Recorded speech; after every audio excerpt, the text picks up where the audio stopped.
The clock on the wall of the dimly lit lounge ticked with a rhythmic indifference. But for Elias, the world seemed to be slowing down in a way he couldn't quite define. Unaware that he was currently the epicenter of a silent, high-stakes psychological drama. He sat there, shifting slightly in his leather chair, thinking he was just another face in the crowd, a man simply enjoying a conversation with a woman named Claire,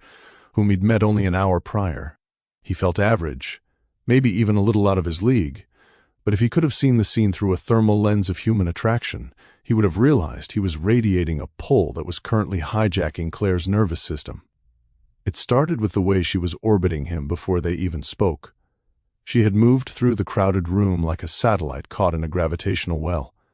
subtly repositioning herself 3 times, until she was within his immediate periphery. A move men often mistake for coincidence, but is actually the first stage of female selection. Now that they were talking, the signs were cascading like a silent waterfall, beginning with her eyes which, despite the low amber lighting of the bar, had pupils that were blown wide open, dark and deep as if she were trying to pull more of his image into her brain,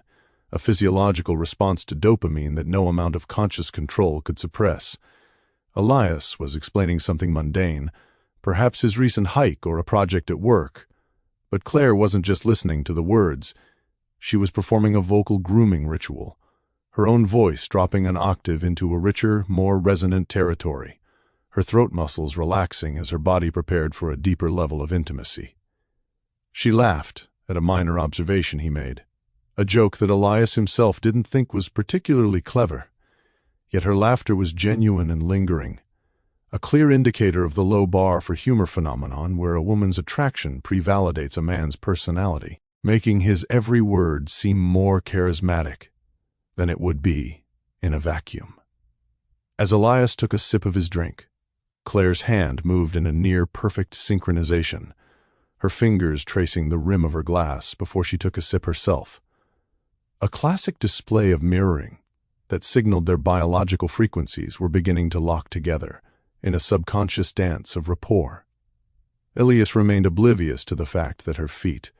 tucked neatly under her stool, were pointed directly at his shins, acting as a literal compass of her desire, while her body leaned forward, effectively blocking the rest of the room and creating an invisible bubble that excluded everyone else.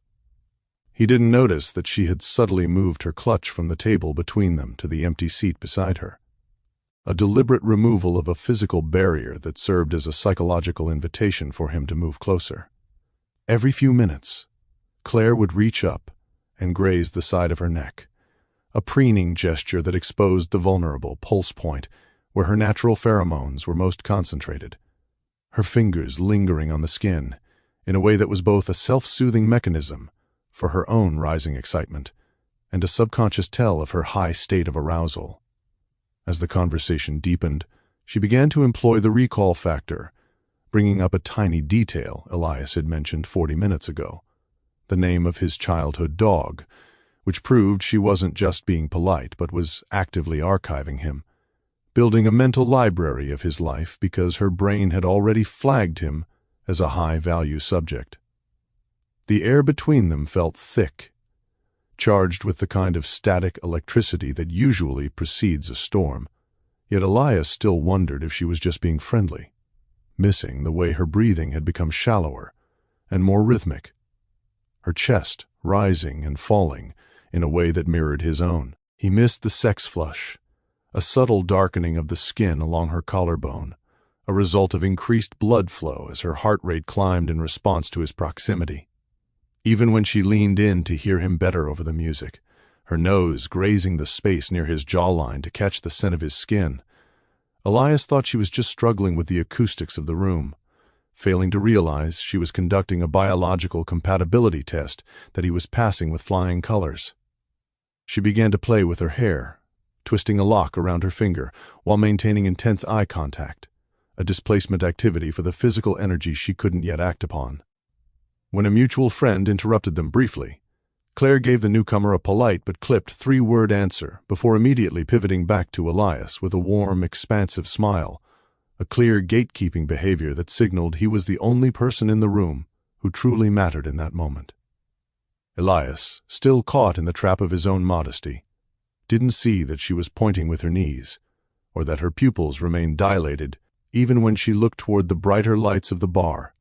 or that she had begun to use self-touching as a surrogate for touching him, her hand tracing the line of her own forearm as she spoke.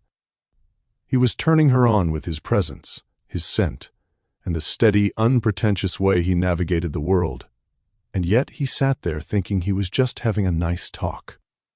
The tragedy of the modern man is often this blindness to the symphony of non-verbal cues that women provide, a language of the limbic system that speaks of heat, trust, and attraction long before the first kiss is ever attempted. If Elias had only known that her accidental brush of his hand as she reached for a napkin was a calculated probe to see if he would pull away or linger, he might have felt the surge of confidence that usually takes weeks to build. But the beauty of it was that his very lack of awareness was part of the charm. He wasn't performing or trying to game her, which allowed his natural energy to trigger these primal responses in her without the interference of ego.